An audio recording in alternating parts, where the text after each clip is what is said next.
Sige po, pangalan, tapos yung tanong. Magandang hapon po. Happy Sabbath sa ating lahat. Ako po si Brother Julius from Shekinah Fellowship, a member po ng Shekinah Fellowship Adventist Church.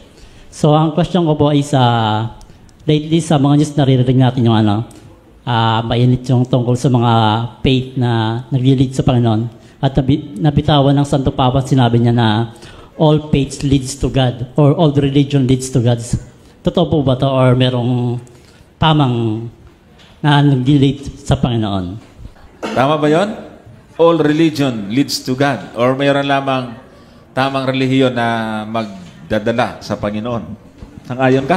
Actually, mga kapatid, of course, alam po natin na yung layunin kung bakit po nasabi yun ni Pope Francis ay doon sa tinatawag na ecumenism at yung pagkakaisa ng buong mundo na ibig sabihin dapat magkaroon ng hindi naman siguro one religion, pero ang ibig sabihin ay yung kaisipan na hindi dapat na ang isang relihiyon ay ituturing niya yung kanyang relihiyon na totoo at yung iba ay mali. So, nandun yung kaisipan na yun, mga kapatid. So, ang ibig sabihin, ang gusto niyang palabasin, lahat ng relihiyon na yan ay iisa lang naman ang pinaglilingkuran. Sa Diyos din yan, no? So, walang karapatan ng isang relihiyon na sabihin yung isang relihiyon na yan ay hindi totoo. Lalong-lalo na, kapag kabinasa natin, of course, yung Great Controversy, alam po natin na sinasabi po doon sa libro na yun kung sino yung Antichrist, mga kapatid.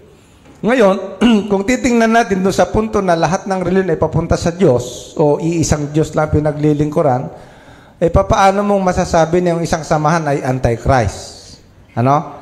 So, sa atin po, mga kapatid, ay alam po natin na sa lahat ng relihiyon ay mayroon pong anak ang Diyos.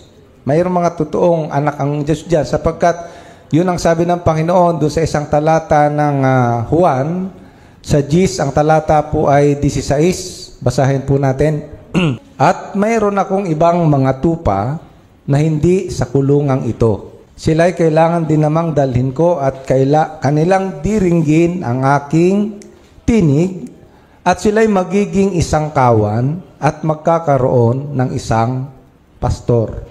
So, talagang ang layunin ng Diyos ay tipunin yung kanyang bayan, yung kanyang mga tupa sa isang kawan. So, doon sa nagsasabi na lahat ng kawan na yan ay sa Diyos, dito pa lang ay hindi po sumasang-ayon ang Biblia sapagkat ang gusto ng Diyos, matipon sa isang kawan yung kanyang mga tupa. At ang gagawin para lahat ng tupa ay matipon doon, sabi niya dito, kailangan din naman dalhin ko. Didinggin nila yung aking tinig. So, hindi po totoo, mga kapatid, na lahat ng relihiyon na yan, sapagkat ang dami pong relihiyon, halos 2,000 yata yan eh. May Buddhism, may Hinduism. Abay, nung nakarating po kami ng Indonesia, doon po ako nakakita ng image na ang mukha niya ay mukha ng agila, ang katawan niya ay katawan ng tao, tapos yung paa niya, paarindang ibon. Kapatid, yun ay nandun sa loob ng templo ng Hindus, mga Hinduism. At nakita ko doon yung isang tao na talagang yung kanyang ginagawang pagsamba ay marubdob. Yung kanya pong ulo, mga kapatid, ay talagang nakaano doon sa lupa, no? At sumasamba doon sa rebulto na yon. Papaano ko namang sasabihin na itong relihiyon na ito ay leads to God, mga kapatid? Alam po natin na hindi po totoo yung pahayag na yon. Kaya nga, kasi ang iniiwasan po nila doon, yung nasa Apokalipsis maaari, yung sinasabi sa Apokalipsis, tingnan po natin na yung nasa 18, tingnan po ninyo yung sinasabi doon sa 4, Apokalipsis 18, talatang 4. Ang sabi niya, at narinig ko ang ibang tinig na mula sa langit na nagsasabi, mangagsilabas kayo sa kanya, bayan ko. So, ang ibig sabihin, hindi talaga lahat ng relihiyon ay leads to God. Kasi ang gusto ng Diyos mangyari dito lumabas ka doon sa Babylonia, doon sa babae. Ay itong babaeng ito, relihiyon din to eh. Ay kung leads to God yun, ay bakit papalalabasin? So ibig sabihin, hindi po totoo. Sabi niya dyan, magsilabas kayo sa kanya, bayan ko, upang huwag kayong mangaramay sa kanyang mga kasalanan. At huwag kayong mangagsitanggap ng kanyang mga salot. So, yun po yung pauna na ating maisasagot doon sa tanong. Kung totoo ba yun? Definitely, ang sagot po ng Biblia ay hindi. Yun nga, katulad ng sinabi din ni Brother Gomer kaya na simula, in fairness naman doon sa autobufere, no? Doon sa Santo Papa, siguro ang ibig niya sabihin ay lahat ng relihiyon ay walang itinuturong masama. Marahil, yun ang gusto niyang sabihin. Pero, naniniwala din tayo na hindi siya naniniwala na lahat ng relihiyon ay tama. So, meron lang specific na ibig siyang sabihin malamang sa kanyang sinasabi.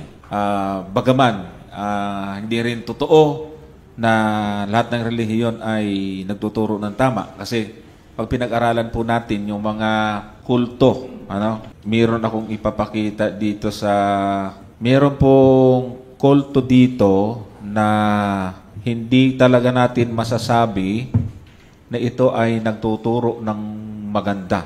So ito po ay tinatawag na Children's of God. Ang ganda.